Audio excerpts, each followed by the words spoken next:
Hello বন্ধুরা, দেখো আমাদের নতুন বাড়ি ঘর হচ্ছে, এখনো কমপ্লিট হয়নি। এখন কমপ্লিট হচ্ছে, অল্প অল্প করে করা হচ্ছে। রংটা হয়ে গেলেই হয়ে যায়। এই যে হলো আমাদের কিচেন রুম।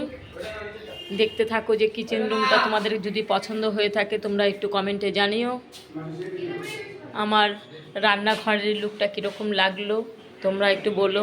এই যে আমার একটা ছোট ভাগ্নি, আর এই যে আমার বাড়ির ইসে নতুন বাড়ি বানালাম।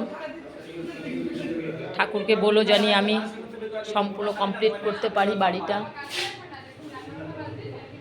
এটাই ঠাকুরকে বলো। ভিডিওটি যদি তোমাদের ভালো লাগে তাহলে আমাকে একটু লাইক করো, শেয়ার করে কমেন্ট করো। আর সামনে দেখবে তুমি